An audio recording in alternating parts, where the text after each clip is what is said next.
et bienvenue dans Fil Éco. Cette quinzaine, on s'intéresse à l'emploi. Les chiffres du chômage se sont envolés.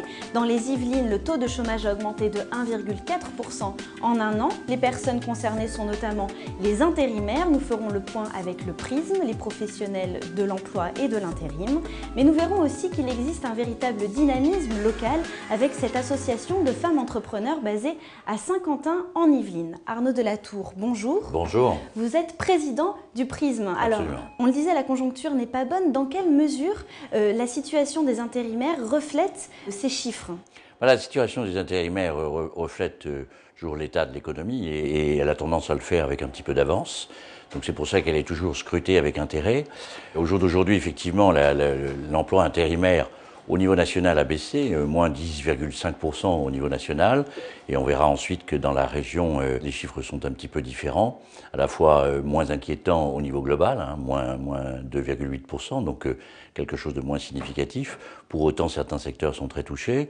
Mais ce qui est inquiétant aussi, c'est dans l'univers en général de l'emploi, c'est la baisse massive du nombre de CDD qui aujourd'hui représente près de 25% des entrées à Pôle emploi. Donc c'est vrai que la combinaison de ces deux signes est un peu inquiétante. Et oui, on le disait, les intérimaires sont touchés, mais quels sont les secteurs les plus touchés? Alors les secteurs les plus touchés sont, en particulier dans les Yvelines, différents des chiffres nationaux, puisque dans les chiffres nationaux, les grands secteurs qui sont touchés, c'est le cas pour l'Île-de-France, c'est le BTP et l'industrie. Et donc ces chiffres-là, effectivement, sont pas très bons, dans l'Île-de-France en général et dans les Yvelines en particulier, mais moins 14 pour à peu près le BTP et les métiers du transport. Donc là, des métiers de service et des métiers principaux.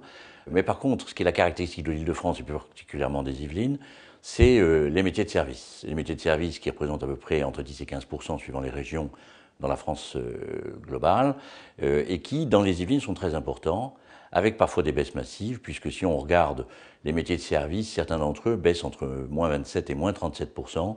C'est le cas pour des métiers particuliers comme les agences immobilières, comme un certain nombre de métiers de service. Et donc c'est vrai que là, même si le chiffre général des Yvelines est plutôt bon, meilleur que la moyenne nationale, certains secteurs sont massivement touchés, surtout dans les services. Donc l'intérim est un véritable baromètre de l'activité industrielle d'un pays, d'une région, d'un département. Ça veut dire que quand les chiffres de l'intérim seront meilleurs, l'activité aura repris?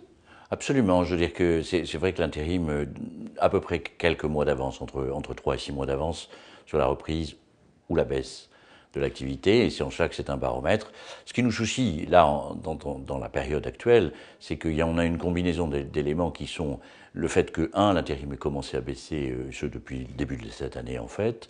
On a en même temps une réduction massive du nombre de CDD, on vient de l'évoquer, et puis on a en même temps, alors que généralement c'est successif, des défaillances d'entreprises et des plans sociaux. Or, les plans sociaux, on le sait, ça prend un certain temps pour se mettre en œuvre et les chiffres des plans sociaux ne sont pas encore dans les chiffres du chômage. Donc c'est vrai que les mois à venir vont être difficiles. Merci beaucoup Arnaud Delatour pour ce point sur le marché de l'intérim. Je vous en prie. Et pour soulager un quotidien parfois précaire, un fonds d'action sociale du travail temporaire a été créé en 1992, le FAST. Nous avons assisté à une réunion d'information à Trappes, à la Cité des Métiers. On regarde ce reportage.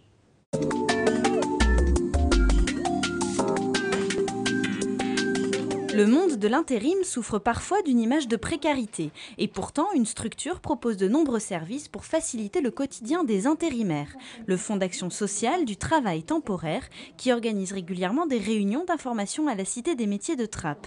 Mutuelle, aide à la mobilité ou encore garde d'enfants, les services sont multiples. Exemple avec le logement.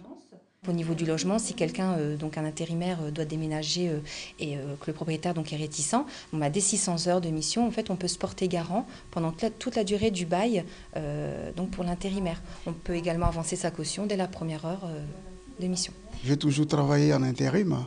Tous les avantages qu'un intérimaire peut bénéficier de l'intérim, je ne connaissais pas ça bien avant. Je suis venue découvrir les avantages proposés par le FAST, tout simplement parce que dans mon parcours professionnel, il est possible que je fasse de l'intérim et donc j'ai anticipé. Il y a certainement certaines propositions, oui, qui m'intéresseront, comme la mutuelle par exemple. Prochaine réunion d'information du FAST, le 19 octobre à 14 h à la Cité des métiers de Trappes. En 2011, le FAST a délivré 85 000 prestations et mobilisé 20 millions d'euros.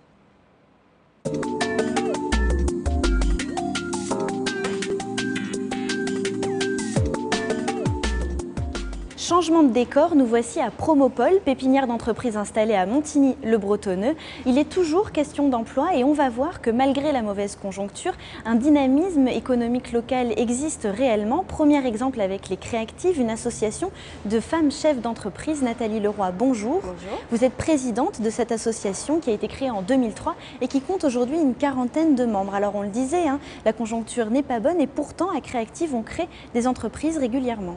Tout à fait, nous sommes en fait une association de femmes chefs d'entreprise ou porteuses de projets et nos entreprises en fait sont pour la plupart assez récentes et sont donc en plein essor. Alors est-ce que le fait d'être en association, ça aide aussi ces créations d'entreprises ? Bien sûr, ça nous permet d'apprendre, puisque nous organisons des conférences sur le thème de l'entrepreneuriat, ça nous permet d'échanger sur nos expériences et de trouver un soutien par rapport aux difficultés qu'on peut rencontrer éventuellement. Les difficultés que l'on peut rencontrer, est-ce qu'elles sont liées au fait d'être une femme ? Je pense notamment aux démarches par rapport aux banques ou aux fournisseurs. Alors non, pas particulièrement, nous avons les mêmes compétences que les hommes, elles sont un peu différentes, on a des domaines où on est un peu plus forte que les hommes, d'autres un peu moins certainement, mais si on vient dans une banque avec un dossier bien ficelé, ça se passe très bien, on ne rencontre pas de difficultés supplémentaires. Et au niveau de la conciliation avec la vie privée, la vie de famille ?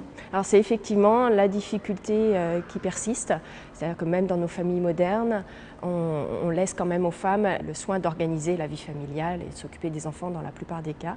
Donc on doit, en plus de notre vie d'entrepreneur, concilier aussi la vie de famille.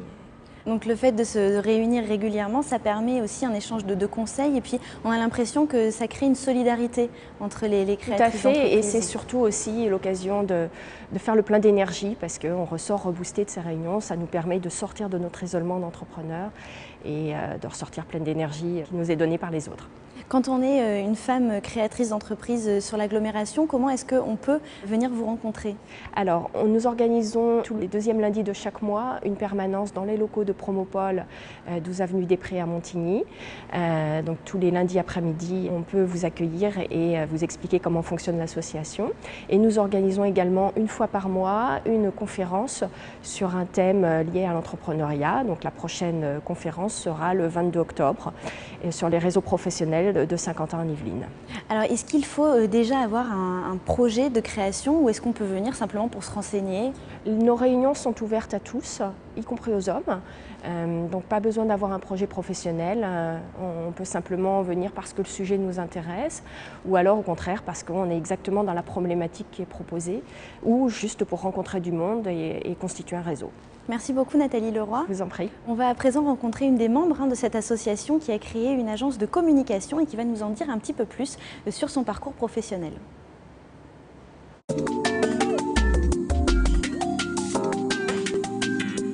Nous sommes avec Cécile Trompette, bonjour. Bonjour. Vous faites donc partie des Créactives et vous avez créé il y a un peu plus d'un an maintenant une activité dans la communication. Oui, je me suis lancée en tant que consultante indépendante, spécialisée dans la gestion de projets de communication en septembre l'année dernière. On le voit bien, il y a un ralentissement de l'activité économique. Est-ce que les commandes sont aussi freinées concernant la communication? Est-ce que les entreprises réduisent ce budget? Je n'ai pas de recul par rapport à mon activité en tant que consultante sur le sujet. Je suppose après qu'effectivement les entreprises réduisent les budgets communication. C'est généralement un des postes qui est sacrifié en premier, alors qu'elles ne devraient pas. Et puis en tout cas, réfléchissent plus longuement, prennent plus de temps pour valider un budget, un accord. Donc ça veut dire qu'il faut se démarquer? Il faut se démarquer. Donc c'est du relationnel, du contact. Bon, on est dans le milieu de la communication, et puis montrer effectivement sa valeur ajoutée sur des projets de communication. Vous faites partie des Créactives, on le disait. Est-ce que le fait d'être dans un réseau de femmes entrepreneurs, ça vous aide dans votre activité? Oui, beaucoup. Alors déjà au lancement, pour moi, ça m'a permis d'avoir des collègues de création d'activités. Donc on était confrontés à des problématiques assez similaires, même si on couvre des secteurs ou des domaines différents. Donc là, c'est plaisant de savoir que on n'est pas seul. Et puis en tant que femme, effectivement, malheureusement, on rencontre à peu près les mêmes problèmes en termes d'organisation et d'équilibre vie perso, vie pro. Donc on essaye de se donner des coups de main main, des conseils.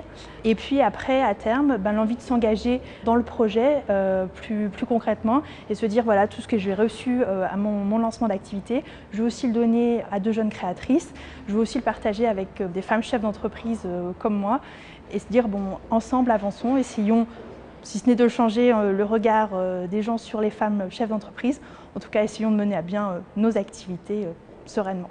Merci beaucoup Cécile Trompette. On va voir maintenant un autre exemple de dynamisme économique local. Il s'agit d'une boutique installée à Voisins-le-Bretonneux qui depuis sa création en 2006 a reçu plusieurs récompenses comme celle de meilleur torréfacteur en 2010. La dernière en date, c'est un Mercure d'or attribué chaque année par les chambres de commerce dans la catégorie création et reprise d'entreprise, rencontre avec la propriétaire des lieux.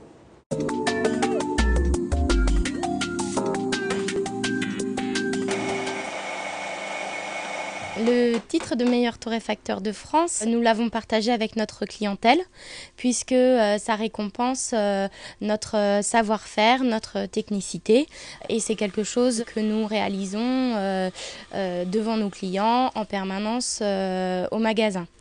Alors que le Mercure d'or ou le trophée de la création d'entreprise sont des titres qui récompensent plus la qualité de gestion, l'innovation et le dynamisme à gérer l'entreprise.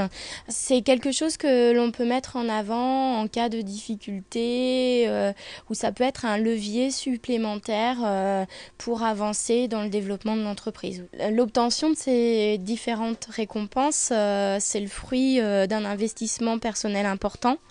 C'est le fruit d'un temps passé et d'une passion aussi, d'un intérêt pour ce que l'on fait et on y met beaucoup de notre personne et c'est peut-être ça le secret.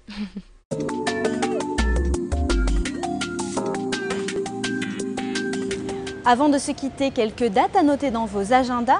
La Chambre de commerce et d'industrie de Versailles organise 2 événements. Le mercredi 3 octobre à Port-Marly, réunion du Club international Yvelines pour discuter de l'export et de l'implantation de son entreprise à l'étranger. Elle organise également un stage du 8 au 12 octobre sur la création d'entreprises. C'est terminé pour ce Fil Éco. Je vous retrouve le 12 octobre pour un nouveau numéro consacré aux constructeurs automobiles implantés dans les Yvelines à l'occasion du Salon de l'automobile de Paris.